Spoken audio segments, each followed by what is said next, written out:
Keep it going for your host, ladies and gentlemen. I go by Eddie because my real name sounds like I was on the 9/11 manifest. Did you hear we fixed homelessness? We cured all the diseases? Nope. But do we have a stupid digital portal to Ireland? Yes, we got that. Did you hear about this? We have a digital portal to Ireland, and they basically were doing 9/11 jokes.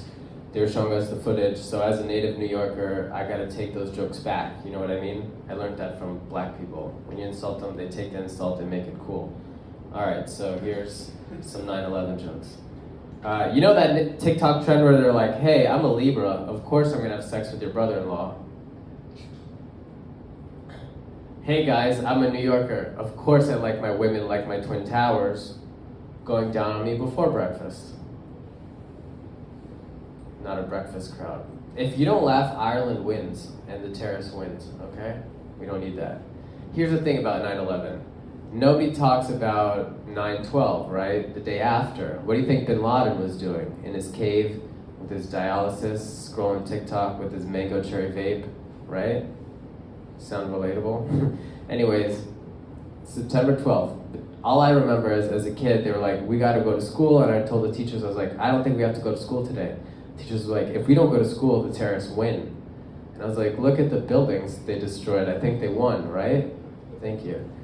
And so here's the thing about Bin Laden in his cave on 9/12, September 12th. He was probably watching the news. He saw us going to school.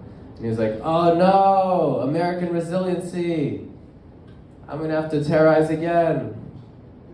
Do you think Bin Laden's last words when SEAL Team 6 came with the machine gun to his head, they're like, hey, any last words? And Bin Laden exhaled his mango vape jewel and he goes, yeah, why'd you guys have to go to school the next day?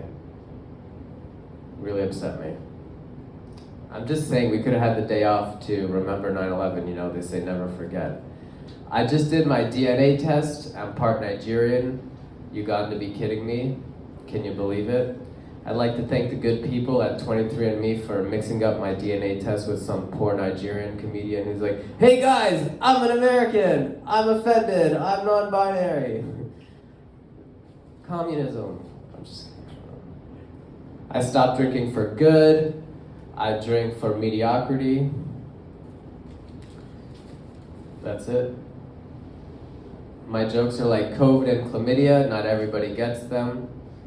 If we're lucky, I'll have enough time for my new segment called Clitorises Today. Where are they now? When I'm not doing this, I work at a hedge fund for sports, athletic venture capitalist. Did you hear we can bet on the Special Olympics now? It's a true story. Did you hear Elon Musk and Mark Zuckerberg are fighting? Aren't you glad we can bet on them now? All right, I accept silent laughter. Did you know Hitler was a failed artist? So if this doesn't work out for me,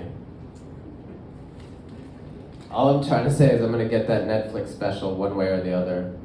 So I was arrested for possession with intent to distribute large amounts of narcotics. And here's the thing, how did they know my intentions were good? Please make sure I'm not misunderstood. You guys know that song? All right.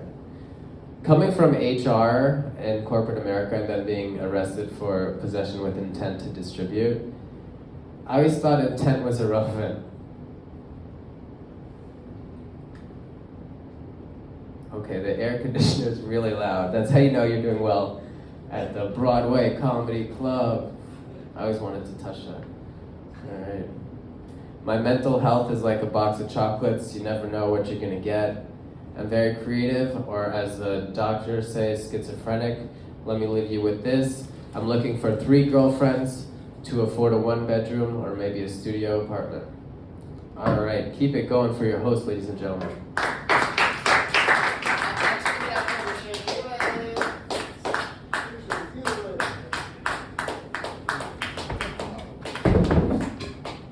How do you follow?